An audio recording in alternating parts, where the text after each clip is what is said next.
Good morning, everyone. Welcome to week 2.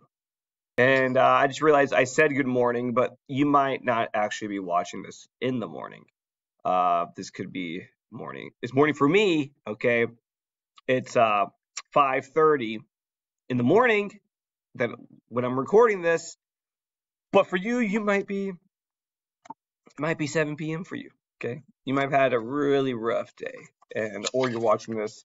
You might be a dual enrollment student, and you're watching it after school. I had a lot of hair going on up here. Look at this. Look, morning, rat nest. Okay, so either good morning, good afternoon, or good evening. Nice to see you. It's week 2.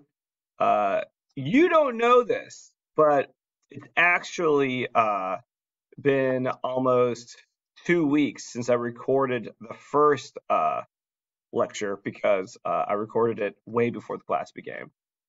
And what's crazy is that if you look here, okay,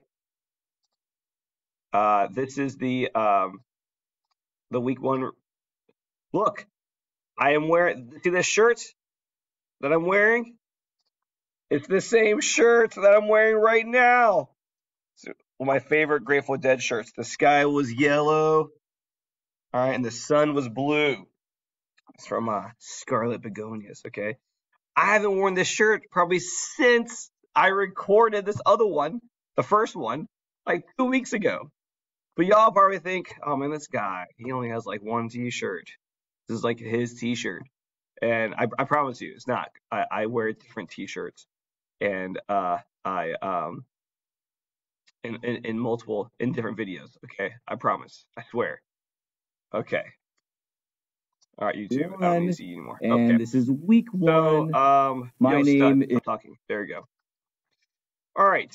So this is week 2. Week 2. Okay.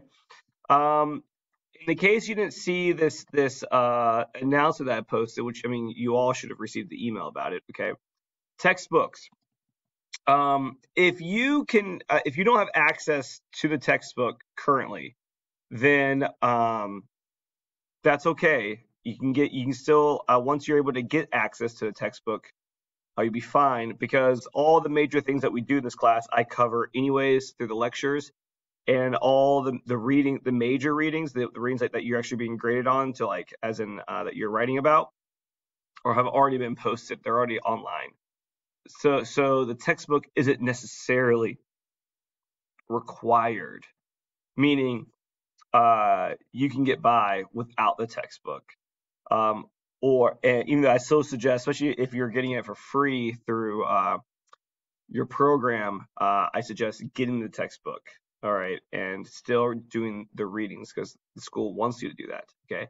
But if you don't have the textbook yet, don't not complete the assignments that have been laid out for you just on the whim that you can't do them because you don't have the textbook, because that's not true. Okay, you can absolutely do everything that you need to do for this class without the textbook. Okay, so no excuses is what I'm saying. Okay, so let's look at the list of assignments and due dates for 1101. Okay,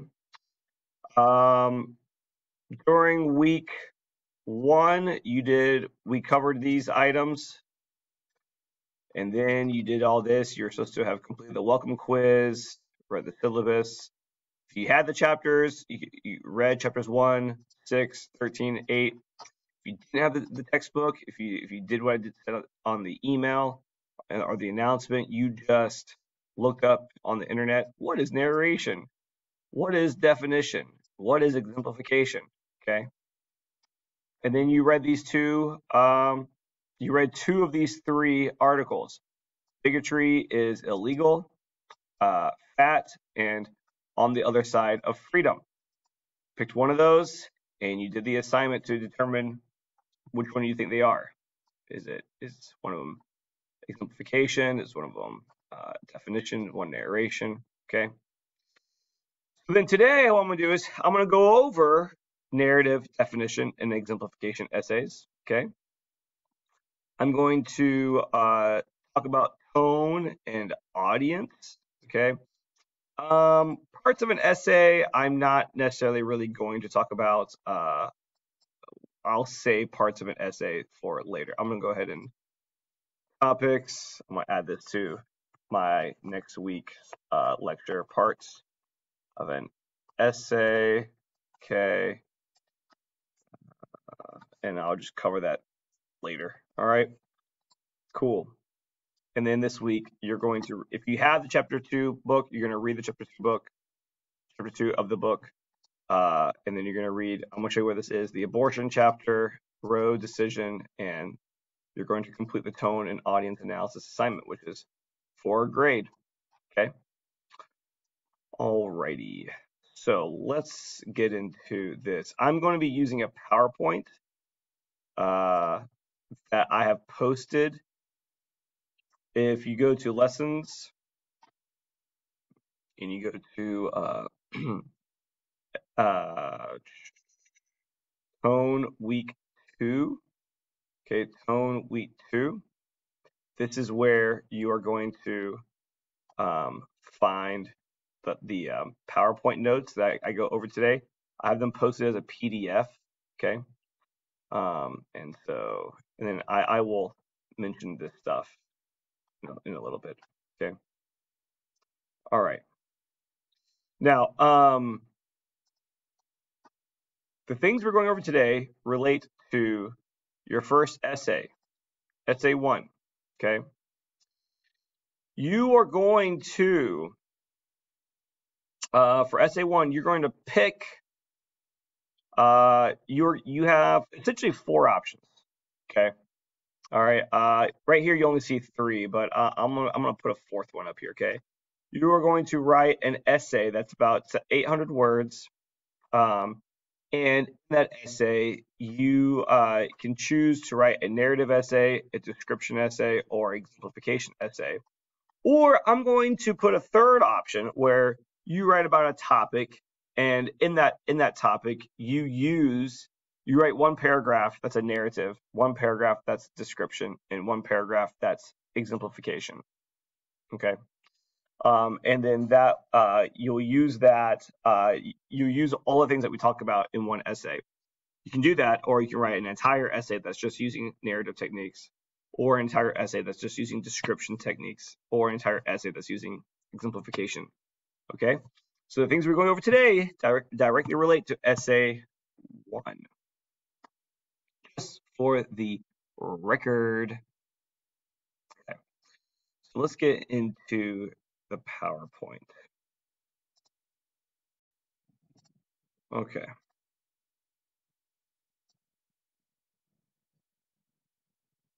Slideshow. Let's do this from the beginning. Here we go. All right, so week 2, types of essays and tone. And I'm just going to get rid of my little camera. We don't need to see me. I think. Can I get rid of it? I don't know if I can. Okay, maybe it's gone. Who knows? All right, week 2, types of essays and tone. Okay, so these types of essays, narrative, definition, exemplification, and there's also like later on cause and effect, process analysis, etc. All these things, these are all not just types of essays, but strategies for writing. While an entire essay can be any of these are also strategies of persuasion, okay? So like you might write an entirely narrative essay, or entirely definition essay, or an entirely exemplification essay for week 1. For essay 1. But when you get eventually to essay 3, and you're planning we're planning ahead for essay 3, which is the argumentative essay, you would use multiple of these styles in your argument. These will turn into types of paragraphs. Like this is a definition paragraph. This is an exemplification paragraph. Now hold on 1 second. I need to do one thing. The English teacher in me is like, no, this is inconsistent. I'm not gonna capitalize simplification. All right. So you won't have 4 cause and effect paragraphs. You will have one cause and effect paragraph. You might have one narrative paragraph. You might have one definition paragraph. Okay. So even though we're focusing on these as if they're their own type, really they're strategies. Okay. I want you to think about it in those terms. Okay. Understand that these are not always self-contained. Most of the time, these are all used together in a larger argumentative essay. Okay, so let's get into narrative. Narrative is when we use a story to make a point. Okay, now we're talking about nonfiction writing. This is not literature. Okay, this is not creative writing. We're not talking about writing a short story. Okay, a narrative for nonfiction writing and informational writing is not the same thing as a story. Okay, it shouldn't be fictional.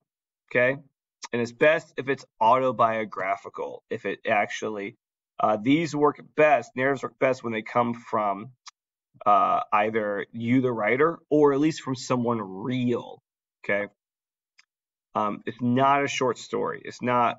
You're not focused on dialogue and conflict necessarily. Okay, especially not literary terms. You're definitely not worried on symbolism, metaphor, those types of things. Okay, that's not what this focuses on. We're not. Yeah, character development, plot devices. Nope. Okay. The purpose of this is to make a point, to make a realistic and relatable point. It's not to entertain. If you're writing a short story that's fictional, that's meant to entertain, and so you use all types of creative characteristics in that kind of writing. But this type of writing, for using a narrative in a nonfiction informational text, is meant to make a point or to illustrate something. It's not to just entertain. Okay, and the entire essay itself is not a story. You have an introduction where you will lay out your thesis and your argument, and then you'll just have a couple of paragraphs that are the narrative, and then you will have a conclusion that brings it, that kind of like analyzes it and restates the main points to be taken from that story. Okay, the introduction should set the story up. As in, like, why are you telling the story? Okay, what overall point are you trying to illustrate through the use of a narrative? Okay, and then, like I just said, the conclusion should be a reflection of what was learned or realized through this event. To help you understand this, I'm going to show you an example. Okay, the following example is a narrative told by Robin DiAngelo. She is a diversity specialist. She majored in diversity understanding. She's written a lot of books. She's a consultant for businesses who want to be more diverse, more sensitive to diversity. Okay, and she's also a professor. Okay. And so she's telling about a time when she too, even though she's a diverse specialist, and she helps white people understand how they need to be more inclusive, okay? And she's white. She unintentionally made a racial blunder, okay, in her own personal life. And so her narrative is meant to relate to her audience who might feel overly judged by her. Because she wrote this book, which this is an excerpt from, called White Fragility, which is it's written mostly toward the audience is white people, and to get them to understand that even when they are not trying to be outwardly racist, okay, they still end up doing things and saying things that are inadvertently racist, okay.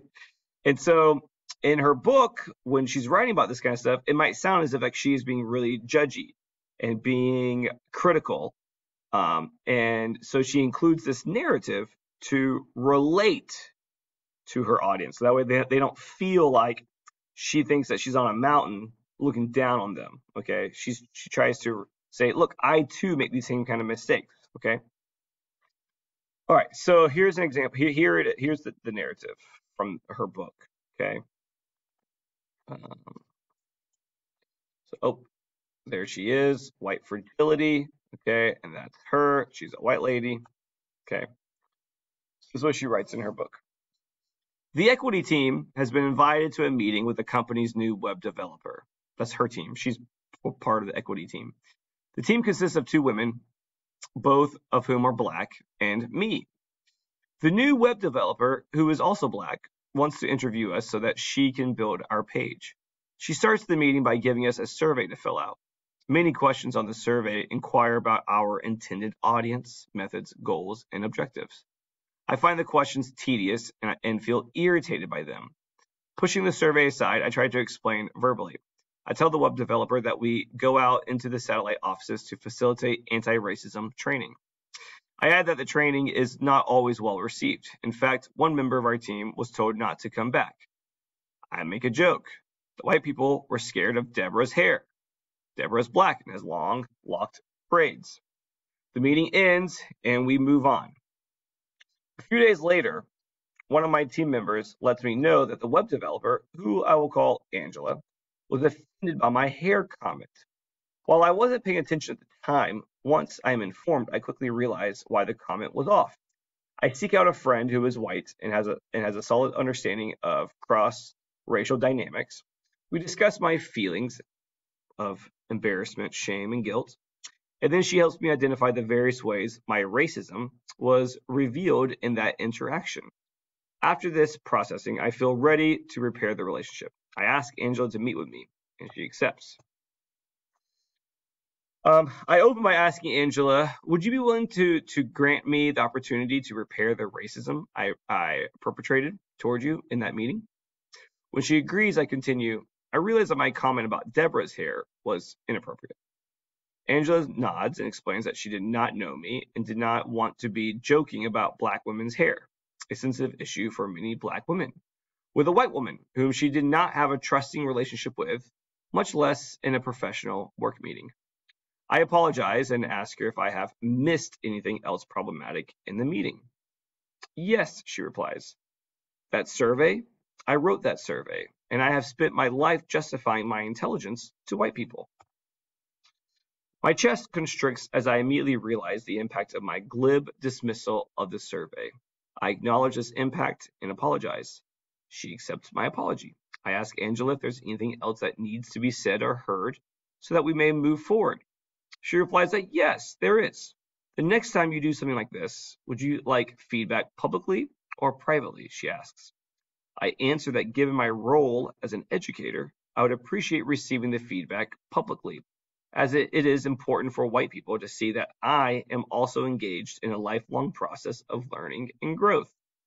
And I could model for other white people how to receive feedback openly and without defensiveness.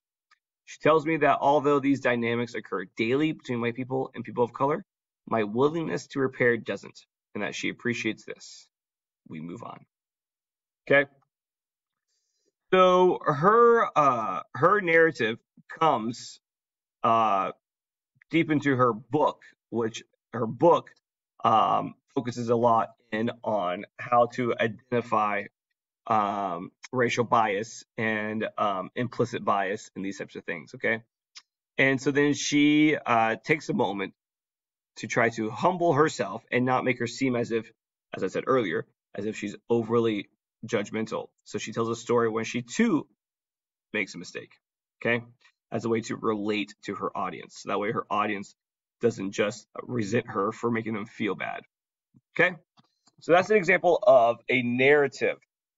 It's used with a purpose, not just entertain, but to make a relatable and understandable and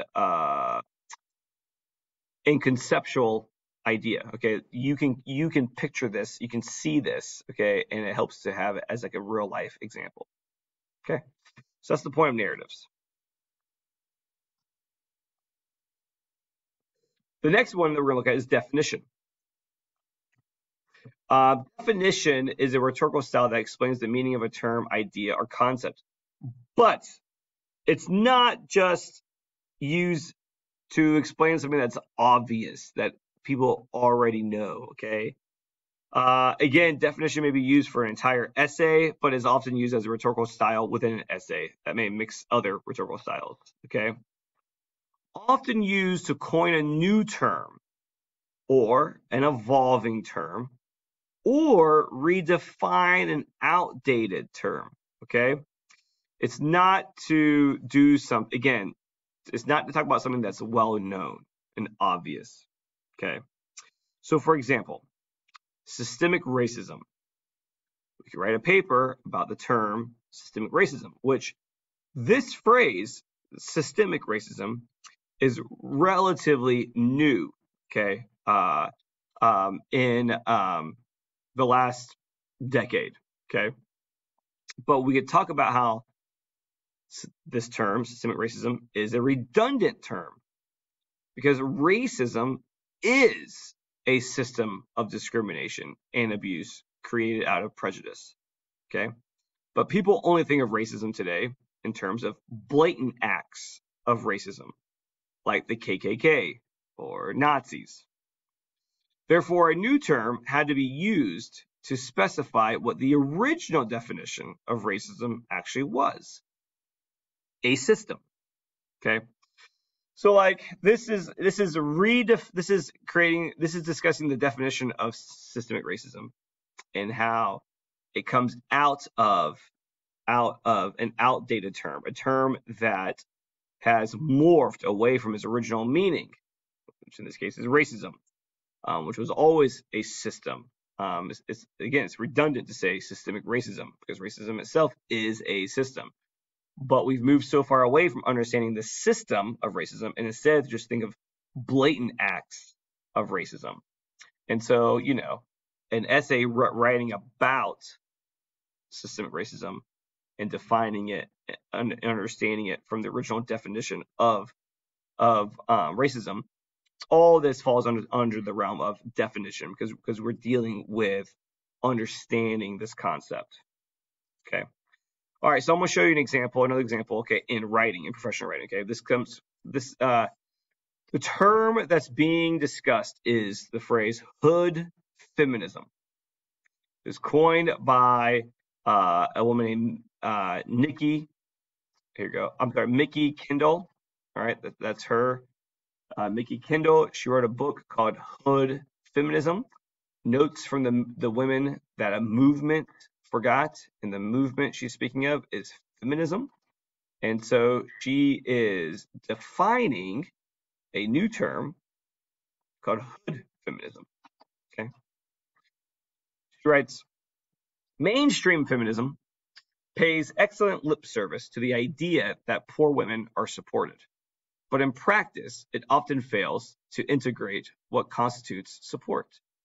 Hood feminism as a concept is not only about the ways we challenge these narratives, it is about recognizing that the solutions to many problems, in this case hunger, can be messy and sometimes even illegal. Poverty can mean turning to everything from sex work to selling drugs in order to survive, because you can't, quote, lean in when you can't earn a legal living wage and you still need to feed yourself and those who depend on you, okay? This book will explain how poor women struggle to put food on the table, people in inner cities fighting to keep schools open, and rural populations fighting for the most basic of choices about their bodies. These are all feminist concerns and should be centered in this movement. I will delve into why, even when these issues are covered, the focus is rarely on those most severely impacted. For example, when we talk about rape culture, the focus is often on potential date rape of suburban teens, not the higher rates of sexual assault and abuse faced by Indigenous American and Alaskan women. Assault of sex workers, cis and trans, is completely obscured because they aren't the right kind of victims. Feminism in the hood is for everyone because everyone needs it. There are people in feminist circles who are nice, who are diplomatic, with soothing ways, and the warm personality that enables them to put up with other people's shit without complaining. They have their lane, and for the most part, I think they handle things well. But my lane is different.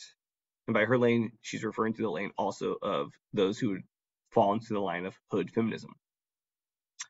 I'm the feminist people call when being sweet isn't enough, when saying things kindly repeatedly is not working. I'm the feminist who walks into a meeting and says, "Hey, you're fucking up, and here's how." A nice feminist feigns shock at my harsh words. They soothe hurt feelings, tell people they understand exactly why my words upset them. And then, when the inevitable question of, she hurt our feelings, but she has a point, how do we fix things so that we don't harm a coworker, community, the company again, comes up. The same nice feminist voices say the same things they had been trying and failing to convince people of before. Okay. So her whole book is really about defining hood feminism, and then hood feminism and areas of feminism that have been essentially, like she said, ignored. Okay, and that she says that traditional feminism really only works for a certain group of people, and that there's this large other realm of women who are left out. And so she defines that group as hood feminists. Okay, so the whole book is a definition, really. All right, it uses definition to explain its minute differences. Okay. Lastly, we have exemplification. An exemplification essay is an argumentative essay that provides examples to prove a point. Not now, so narrative is a type of exemplification because the example that's used is a narrative, is a story. Okay. Exemplification, though, provides non-narrative examples. Okay. So usually we have some sort of generalization about the topic. Okay. Once a generalization is chosen, expand upon it with examples that are relevant to the purpose of the argument and increase the integrity of the paper. Okay. Organize the examples logically. All right. So essentially, a claim is made, a thesis is made, and then we got to provide a bunch of support, a bunch of examples to justify it. Okay. So we're going to look at an example from The New Jim Crow, which is by Michelle Alexander. It's a book that looks at how the prison systems are used to enact essentially legal slavery. If you saw the documentary, The 13th, discusses the 13th Amendment. And in the 13th Amendment, it says that people cannot be held in bondage unless they have been arrested. Okay. People can be held in bondage, which bondage is a term for slavery, once they've been arrested. Okay. And so the New Jim Crow talks about how after the 13th Amendment was established, you have this ginormous increase in the arrests of Black people. And while Black people have always been, or even like today, they're like 13% of the population, they constitute way more than 13% of the prison population. And so her book, The New Jim Crow, is about how prison systems are used to oppress Black people. Okay, so this is Michelle Alexander, and that's her book, The New Jim Crow. And here's an example. Here's an example of her use of exemplification. All right, so she writes, decades of cognitive bias, which is psychological bias, okay? Research demonstrates that both unconscious and conscious biases lead to discriminatory actions, even when an individual does not want to discriminate. Okay. The quotation commonly attributed to Nietzsche that, quote, there is no immaculate perception, perfectly captures how cognitive schemas, thought structures, influence what we notice and how the things we notice get interpreted. Studies have shown that racial schemas operate not only as part of conscious, rational deliberations, but also automatically, without conscious awareness or intent. Okay, so she's saying that people, without even meaning to, people have racist and prejudicial beliefs, even when they don't, or sexist or homophobic, okay? They immediately have these unconscious, not on purpose, forms of discrimination in their brain, okay? And now she uses an example, exemplification. One study, for example, involved a video game that placed photographs of white and black individuals holding either a gun or other objects, such as a wallet, soda can, or cell phone, into various photographic backgrounds. Participants were told to decide as quickly as possible whether to shoot the target. Consistent with earlier studies, participants were more likely to mistake a black target as armed when he was not, and mistake a white target as unarmed when in fact he was armed. This pattern of discrimination reflected automatic, unconscious thought processes, not careful deliberations. Okay, there's an example. Another. A survey was conducted in 1995.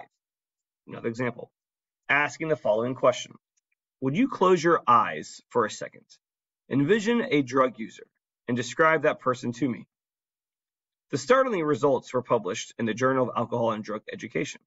95% of respondents, 95, pictured a black drug user, while only 5% imagined other racial groups.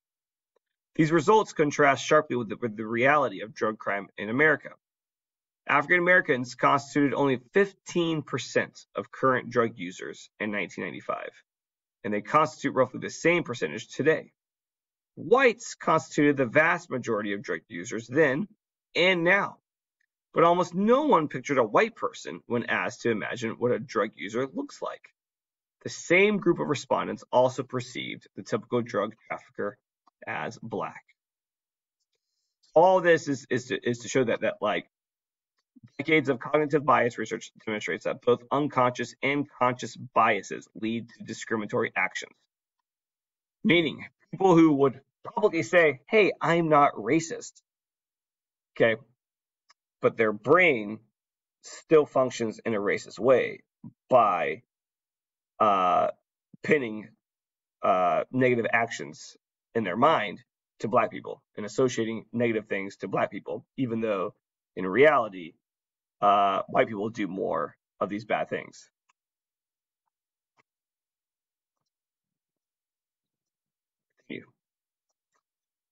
Most striking, perhaps, is the overwhelming evidence that implicit bias measures are disassociated from explicit bias measures.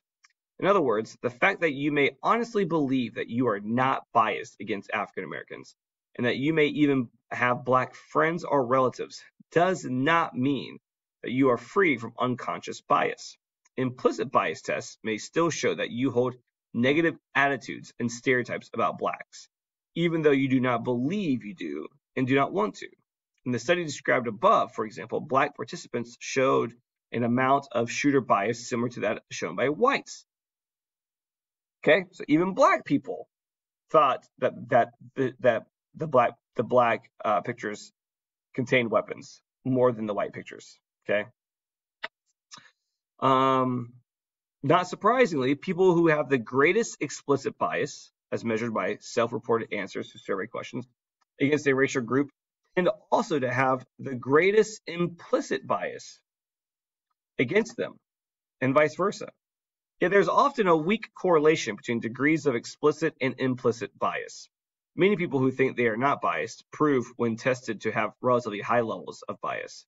Unfortunately, a fairly consistent finding is that punitiveness and hostility almost always increase when people are primed, even subliminally, with images of verbal cues associated with African Americans.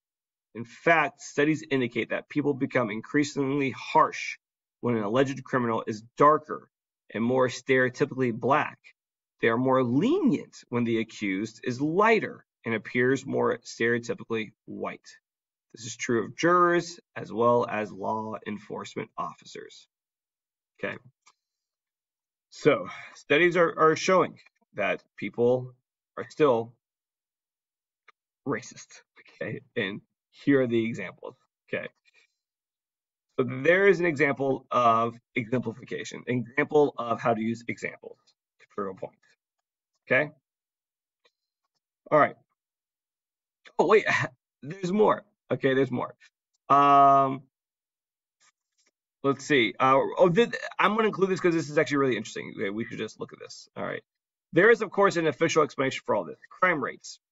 This explanation has tremendous appeal before you know the facts, for it is consistent with and reinforces dominant racial narratives about crime and criminality dating back to slavery.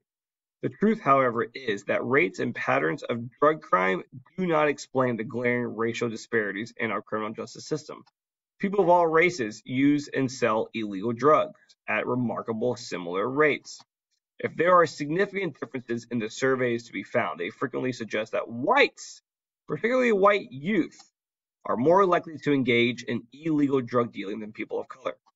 One study, for example, published in 2000 by the National Institute on Drug Abuse, reported that white students use cocaine at 7 times the rate of black students.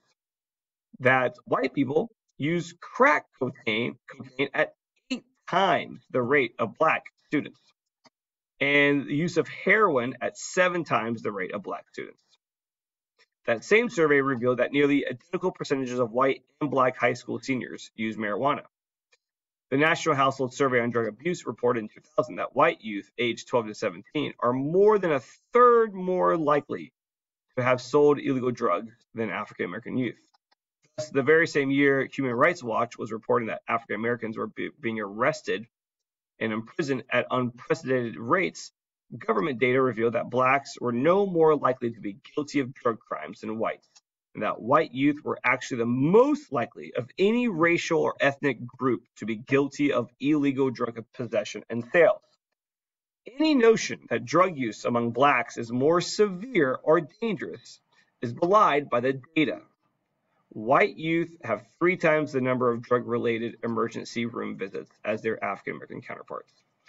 So even though, again, people think of drug users as black people and drug dealers as black people, all the data shows that white people are, and crack, okay, that black people love crack, okay. This data still showed that white people did more drugs. White people used more crack. White people sold more drugs. Okay, so implicit bias. These are all examples. These are all examples to prove her points. Okay, so now let's talk about tone. Okay, because this week you will be discussing tone. You'll be analyzing tone in some of the articles that you read. Okay, tone. Tone is the author's own attitude toward the subject that he or she or they is writing about. An author's tone is described by adjectives such as of writing. Some of these tones are like cynical or depressed, sympathetic, cheerful, outraged. Okay, all different emotions. It's not an action; it's an attitude. Okay, it's never really explained or directly. You have to interpret it. Okay, you read between the lines. The tone will create the mood in the reader. Okay, and so you don't have to agree with the writer's tone. You might have a different tone that you feel towards the subject. Okay, and then tone is inspired by the audience that the piece is intended for. So if I'm a writer, I'm going to try to write it in a tone that meets, that I feel is appropriate for my audience. Okay, and if I'm trying to reach a certain group, then it's best for me to use a tone that would be more acceptable by that group of people.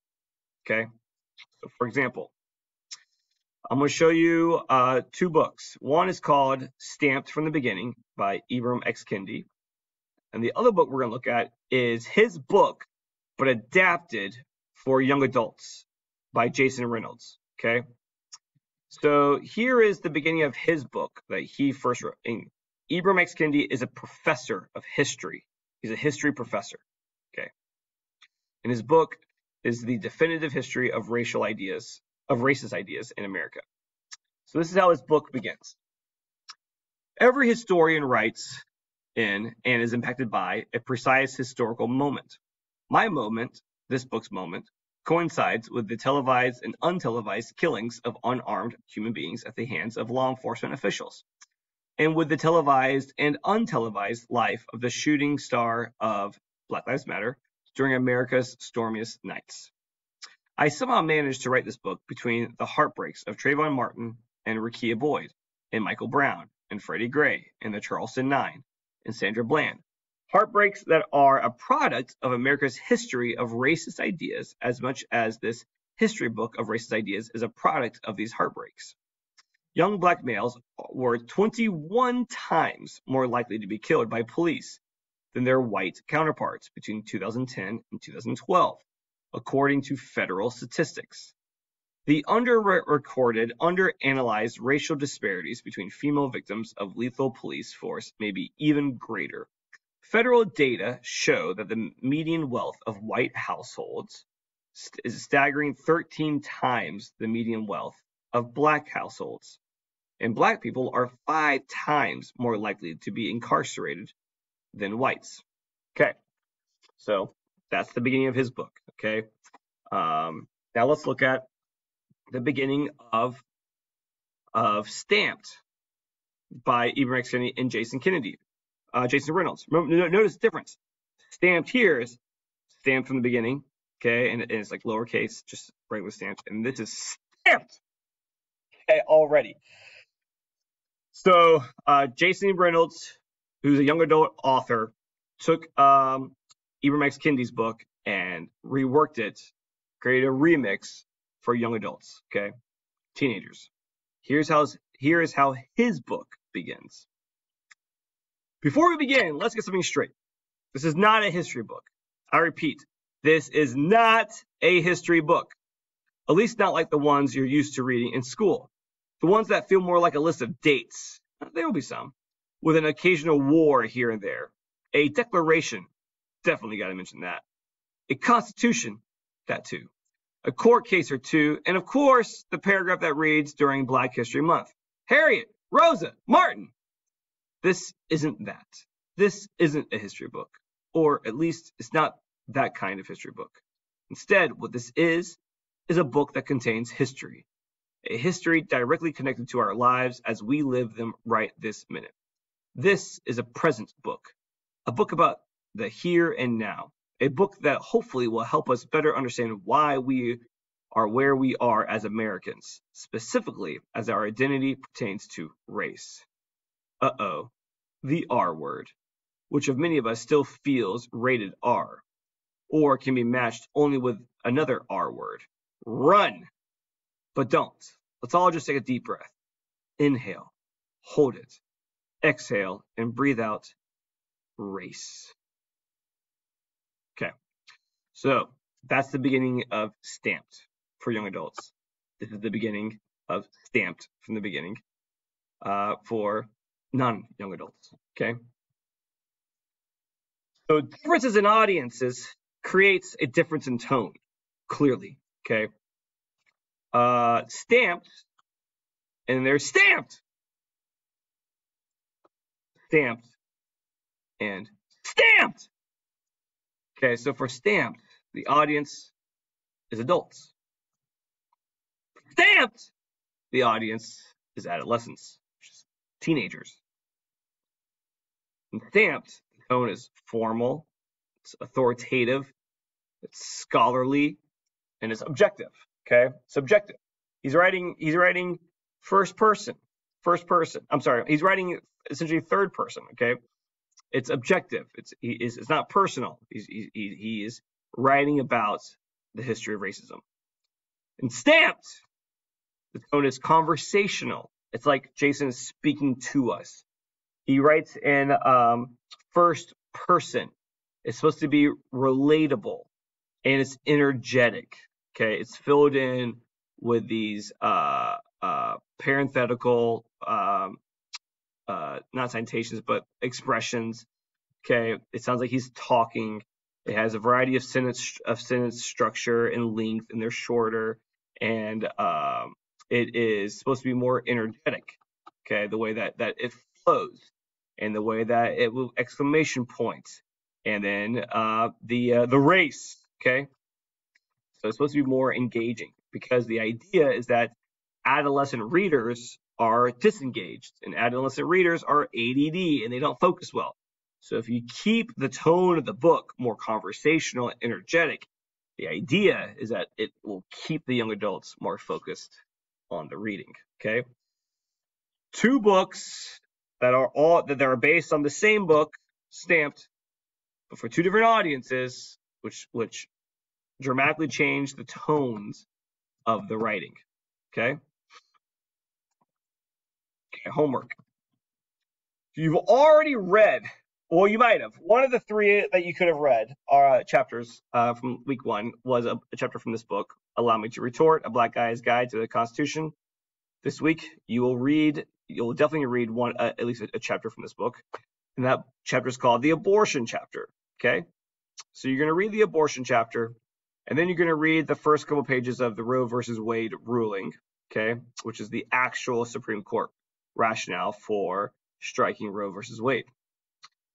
And then you are going to, in an MLA formatted Word or Google Doc, which we went over MLA during week 1, you are going to analyze the use of tone in the 2 readings, okay?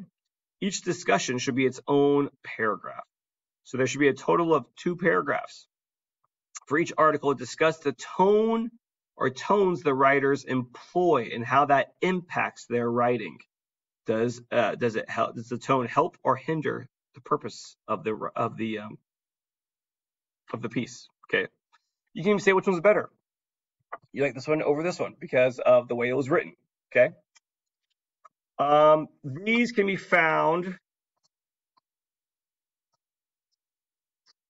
These can be found on go-to lessons. Lessons. Go to, and I already showed you week 2 tone. The abortion chapter right here. Read that. Go pull it up. And I'm just going to show it to you. There it is. Okay. And you read it. It's 9 pages. Okay.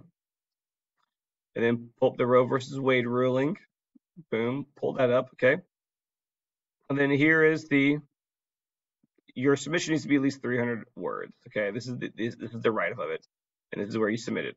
It needs to be in proper MLA formatting. And if you don't remember MLA from all the way over back from week 1, then go to week 1, MLA formatting, and pull this up. Okay? All right, or rewatch the lecture from last week, whatever you want to do, and then submit it. Okay? So like I said, if you don't have the textbook, well, I provided you most of pretty much everything you needed. Okay? So as long as you watch this lecture, you go back over the notes that I posted, and do the readings that I've already posted, then you'll be fine. Okay? All right, if you have any questions, send me an email. I'll be available to help. Okay. Bye-bye.